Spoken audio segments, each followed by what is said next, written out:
ఈసారి ఎలా? ఇంట్లో పవర్ కట్ అవ్వలేదు. ఈసారి పవర్ కట్ అయింది నీ ఇంట్లో కాదు, నీ ఫ్రెండ్ కార్లో. తన కార్ స్టార్ట్ కాలేదు కాబట్టి లిఫ్ట్ కోసం నీకు ఫోన్ చేసింది. దారిలో వస్తుంటే మీకు కుక్క పిల్ల కనిపించింది. నీ ఫ్రెండ్కి పప్స్ అంటే ఇష్టం కాబట్టి ఆ కుక్క పిల్లని తీసుకొని అడ్రస్కి వచ్చావు. ఇలా నాతో కాఫీ తాగుతున్నావు. ఒకవేళ నా ఫ్రెండ్ నాకు కాల్ చేయకపోతే, క్యాబ్ తీసుకుంటే? సో మనం యాక్సిడెంటల్గా కలిసాం అనమాట. ఇది ఇంకా బెటర్ కదా. సి దివ్య, నీ ఫ్రెండ్ క్యాబ్కి కాల్ చేయలేదు కాబట్టి ఇలా నువ్వు నేను కూర్చొని కాఫీ షేర్ చేసుకుంటాం. ఈ నేచర్లో ఎక్కడో జరిగిన ఒక మూమెంట్ ఇంకెక్కడో జరగాల్సిన ఒక మూమెంట్ని డిసైడ్ చేస్తుంది. Everything is interlinked.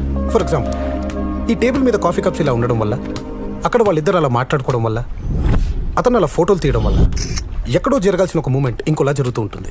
అంతెందుకు, ఇలా మన ఇద్దరు కూర్చొని కాఫీ తాగడం వల్ల ఎక్కడో తన ఆఫీస్లో కూర్చున్న మీ నాన్నగారు తన ఆస్తిమతో కోల్పోవచ్చు. హౌ? ఈసారి ఎలా? ఇంట్లో పవర్ కట్ అవ్వలేదు.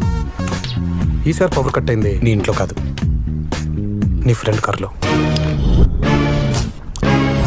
తన కార్ స్టార్ట్ కాలేదు కాబట్టి లిఫ్ట్ కోసం నీకు ఫోన్ చేసింది. దారిలో వస్తుంటే మీకు కుక్క పిల్ల కనిపించింది. నీ ఫ్రెండ్కి పప్స్ అంటే ఇష్టం కాబట్టి ఆ కుక్క పిల్లని తీసుకొని అడ్రస్కి వచ్చావు. ఇలా నాతో కాఫీ తాగుతున్నావు. ఒకవేళ నా ఫ్రెండ్ నాకు కాల్ చేయకపోతే, క్యాబ్ తీసుకుంటే? సో మనం యాక్సిడెంటల్గా కలిసాం అనమాట. ఇది ఇంకా బెటర్ కదా. సి దివ్య, నీ ఫ్రెండ్ క్యాబ్కి కాల్ చేయలేదు కాబట్టి ఇలా నువ్వు నేను కూర్చొని కాఫీ షేర్ చేసుకుంటాం. ఈ నేచర్లో ఎక్కడో జరిగిన ఒక మూమెంట్ ఇంకెక్కడో జరగాల్సిన ఒక మూమెంట్ని డిసైడ్ చేస్తుంది. Everything is interlinked. For example, ఈ టేబుల్ మీద కాఫీ కప్స్ ఇలా ఉండడం వల్ల, అక్కడ వాళ్ళిద్దరు అలా మాట్లాడుకోవడం వల్ల, అతను అలా ఫోటోలు తీయడం వల్ల ఎక్కడో జరగాల్సిన ఒక మూమెంట్ ఇంకోలా జరుగుతూ ఉంటుంది.